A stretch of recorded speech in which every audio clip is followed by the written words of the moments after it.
I'm not the only kid who grew up this way. Surrounded by people who used to say that rhyme about sticks and stones. As if broken bones hurt more than the names we got called, and we got called them all. So we grew up believing no one would ever fall in love with us. That we'd be lonely forever. That we'd never meet someone to make us feel like the sun was something they built for us in their tool shed. So broken heartstrings bled the blues as we tried to empty ourselves so we would feel nothing. Don't tell me that hurts less than a broken bone. That an ingrown life is something surgeons can cut away. That there's no way for it to metastasize, it does. She was 8 years old. Our first day of grade 3 when she got called ugly. We both got moved to the back of class so we would stop getting bombarded by spitballs. But the school halls were a battleground where we found ourselves outnumbered day after wretched day. We used to stay inside for recess because outside was worse.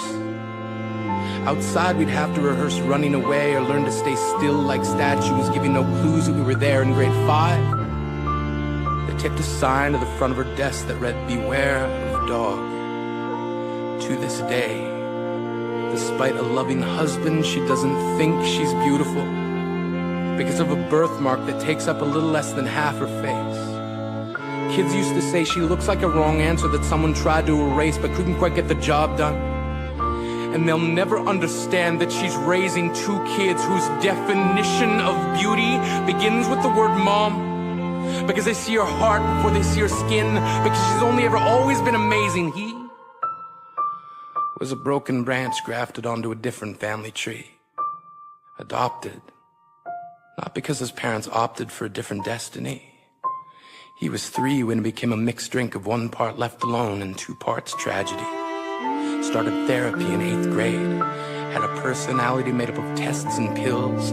Lived like the uphills were mountains and the downhills were cliffs. 4/5 suicidal, a tidal wave of antidepressants and an adolescence being called pauper. 1 part because of the pills, 99 parts because of the cruelty. He tried to kill himself in grade 10 when a kid who could still go home to mom and dad had the audacity to tell him, "Get over it." As if depression is something that can be remedied by any of the contents found in a first aid kit. To this day, he is a stick of TNT lit from both ends. Could describe to in detail the way the sky bends in the moments before it's about to fall. And despite an army of friends who all call him an inspiration, he remains a conversation piece between people who can't understand. Sometimes being drug-free has less to do with addiction and more to do with sanity. We weren't the only kids who grew up this way. To this day, kids are still being called names. The classics were, "Hey stupid," "Hey spaz." Seems like every school has an arsenal of names getting updated every year. And if a kid breaks in a school and no one around chooses to hear, do they make a sound? Or they're just background noise from a soundtrack stuck on repeat when people say things like kids can be cruel? Every school was a big top circus tent, and the pecking order went from acrobats to lion tamers, from clowns to carnies. All of these miles ahead of who we were freaks. Lobster claw boys and bearded ladies. Oddities juggling depression and loneliness, playing solitaire, spin the bottle, trying to kiss the wounded parts of ourselves and heal. But at night, while the others slept, we kept walking the tightrope. It was practice, and yes, some of us fell. But I want to tell them that all of this is just debris left over when we finally decide to smash all the things we thought we used to be. And if you can't see anything beautiful about yourself, get a better mirror. Look a little closer. Stare a little longer. Because there's something inside you that made you keep trying despite everyone who told you to quit. You built a cast around your broken heart and signed it yourself. You signed it. They were wrong. Because maybe you didn't belong to a group or a clique. Maybe they decided to pick you last for basketball or everything.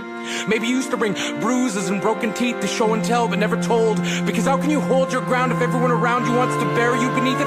You have to believe that they were wrong. They have to be wrong. Why else would we still be here? We grew up learning to cheer on the underdog because we see ourselves in them. We stem from a root planted in the belief that we are not what we were called. We are not abandoned cars stalled out and sitting empty on some highway. And if in some way we are, don't worry.